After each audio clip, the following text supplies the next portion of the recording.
Albeiro era un pequeño Pug piloto que surcaba las nubes en su brillante avioneta roja. Le encantaba mirar las montañas desde el cielo y saludar a los pájaros que pasaban cerca de su ventana. Un día, cuando se dirigía a su país llamado Perronia, escuchó un ruido extraño, tac, tac, tac. El motor empezó a temblar y, antes de que pudiera reaccionar, la avioneta descendió suavemente hasta una gran selva verde.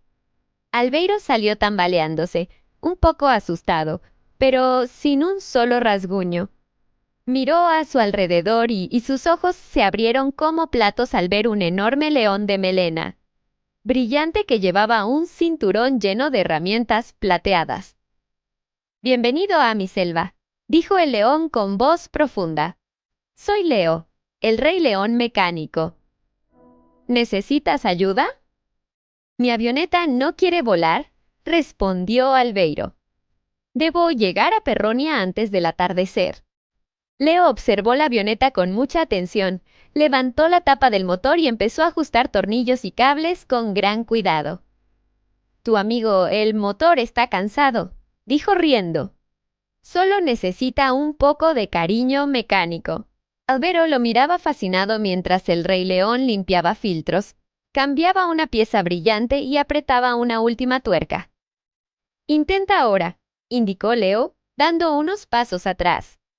El motor rugió alegremente y la avioneta volvió a brillar como nueva. «Funciona», ladró Albeiro dando un pequeño salto de alegría. «Gracias, Rey León mecánico». «Recuerda», contestó Leo, «ningún viaje se logra solo.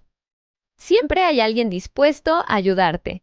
Albeiro subió a la avioneta, dio una vuelta sobre la selva a modo de saludo y emprendió el vuelo hacia Perronia.